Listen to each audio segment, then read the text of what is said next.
Hi, it's been a minute, but turns out when you're working a full-time job, watching bad movies every day, and doing another part-time editing job on the side, you don't really have a lot of time to record and edit videos for the Bad Movie Month Challenge. But I've still been watching bad movies every day, and so we are going to cover the first week of bad films right here and right now. I started this challenge off with the first installment of Sandler Sundays with That's My Boy, and oh boy, That's My Boy was a rough movie to begin the month with. What's up?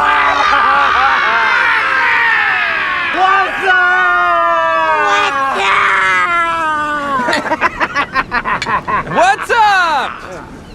This is not the worst movie of the challenge. In fact, it gets far worse, but it's still a pretty awful film because the thing that really sticks out about this movie in particular is A, it's not funny, like, at all, but B, it is just really gross. This movie makes pedophilia seem like it's not that bad. It uses incest as the butt of a really funny joke, and just the whole movie is filled with these gross out gags that just make you feel disgusting inside instead of laughing. The only saving grace of this entire film is that it is so absurd and offensive that it does become a little bit entertaining, even if most of the jokes do fall completely flat. You're just kind of wondering how in the heck did they get away with this. So it wasn't really a boring watch, but it was still pretty disgusting.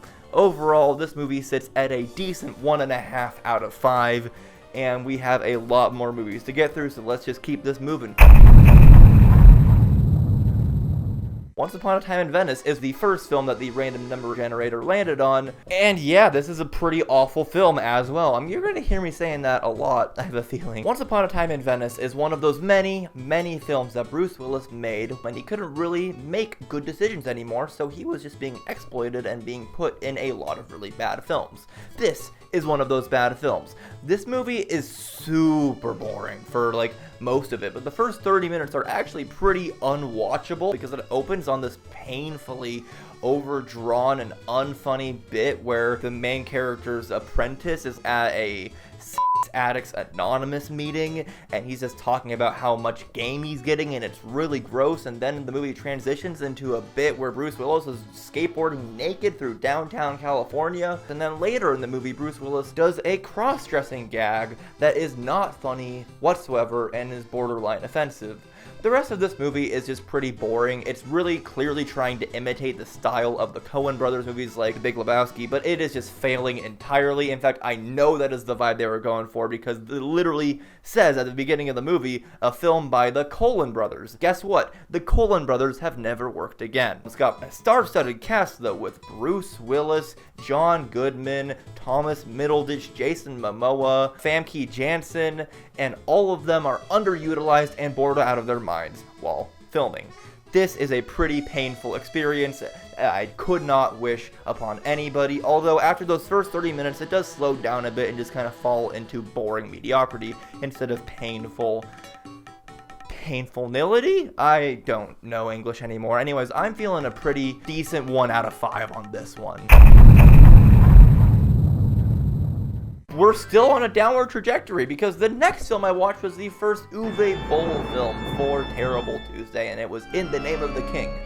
Much like Once Upon a Time in Venice, this has another star-studded cast that is absolutely bored out of their minds here. It stars Jason Statham, Ray Liotta, Matthew Lillard, Burt Reynolds, and so many more people that have no right to be anywhere near this film. But yet, here they are, and they are just bored out of their minds for the whole thing. This has to be one of the most mind-numbingly boring movies I've ever seen. It is 2 hours long, and I could not tell you what the plot was about because it's just so forgettable and so dull. And this is also like a pretty blatant Lord of the Rings ripoff. Beat for beat, it's stealing moments from the Lord of the Rings trilogy, but none of the interesting moments. This is just a really boring movie that has no reason to exist whatsoever. It does have a couple redeeming qualities because it is ripping off Lord of the Rings, and in doing so it does maintain some of the natural beauty of shooting in these beautiful locations. And Matthew Lillard, I like Matthew Lillard. He's in the movie. he's not good, but you know, I like him. So anyways, I'm feeling a pretty light 1 out of 5 on this one. This was a pretty painful experience.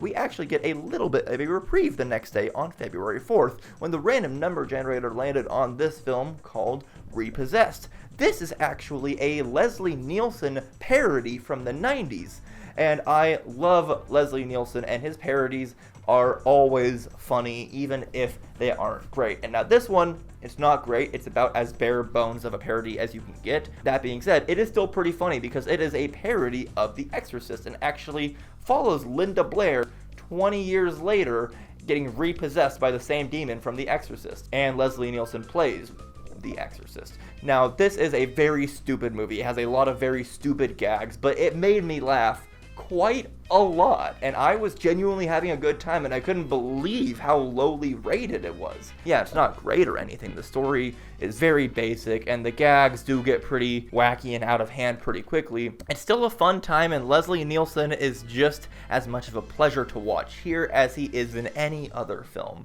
So I was actually feeling a pretty strong 2.5 out of 5 on this one with a heart.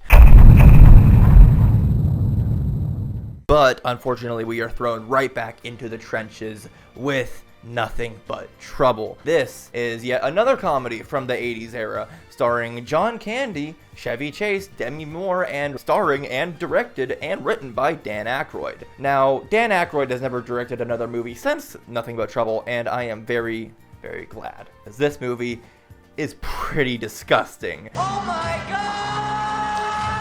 Almost all of the gags in this movie really go for that gross out humor stuff, and none of it works. It is just really gross to see. Like, there's a bit where Dan Aykroyd plays an old man, by the way, and he's like eating a hot dog with a bunch of disgusting condiments on it, and it's like really gross and squishy.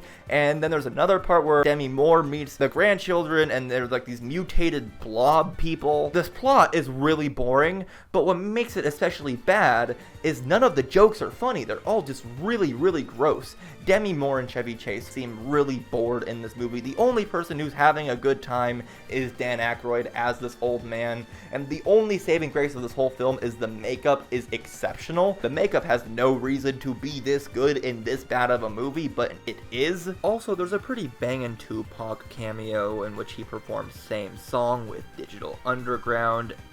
And yeah, it goes pretty hard, but it is still in a pretty awful film. Also, John Candy is in the movie. I love John Candy. He's one of my favorite actors from that era, but not even he can save this miserable film. So I was feeling a pretty light 1.5 out of 5 on this one.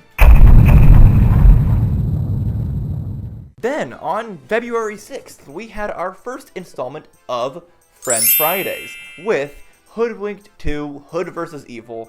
And this was yet another bad movie. No. Because this one is also really boring. No. Most of these movies are just really boring, but what makes Hoodwinked 2, Hood vs. Evil especially stand out is how ugly and terrible the animation is. I'm not trying to dog on the animators who clearly were not given the resources or time they needed to make this film, but it just looks disgusting. Not a single character in this film is pleasant to look at, and almost all the voice actors in this movie are just not into it and delivering a very phoned-in and monotone performance. The only voice actor who's even remotely trying is Bill Hader as this evil German child who, admittedly, makes like 5 Holocaust jokes, and they're all funny. We have ways of making you big. Everything except for Bill Hader making Holocaust jokes in this movie is awful. I guess there are a couple slapstick bits that do kind of work, but everything else in this whole film just falls completely flat. The plot is about as basic as you can get. They're trying to find a secret recipe of this magical truffle that's going to give them superpowers. I don't know. This is a very forgettable movie. It is ugly. It's boring. The jokes don't really land, except for the Holocaust jokes are pretty funny. This was a pretty light 1.5 out of 5 on this one. Nothing really else to say here. We did actually bounce back with another randomly generated movie, this time called Six Souls. This movie is actually pretty good in the first half. Like, not even good for a bad movie, like genuinely a good mystery that builds intrigue. It has a lot of great tension, great performances all in the first half, and I was genuinely dumbfounded by how it could be so lowly rated, because this movie follows Julianne Moore investigating this man with multiple personality disorder. The twist about this movie is he's adopting the personalities of these people who have died, and actually remembers details about their lives that only those dead people could. So, actually a lot of intrigue, but as the film goes along, it just gets so much dumber, and then it becomes a plot where this guy is actually not just a sick patient with DID, he is a priest from the 1800s that is sucking souls out of their body and is adopting their personalities, and it just gets so stupid, and it eventually culminates in a finale where he sucks the soul out of Julianne Moore's daughter's body, and now we have this 30-something-year-old man doing the impression of a little girl saying mommy. Mommy, you're bleeding, Mommy. And it just gets so terrible. It has one of the fastest nosedives in quality I've ever seen from any film ever. Because the first half is so good, it just makes the second half that much more infuriating. So yeah, this movie, it's a decent 2 out of 5. It had a lot of things going for it in the first half, but it completely fell off. And yeah, that about wraps up the first week of Bad Movie Month. Looks like the predominant rating for the week was 1.5 out of 5. I'll put the actual average rating right here because I didn't prep it because I'm an idiot. For the first week of the challenge, yeah, it was pretty bad. I'll see you guys next week.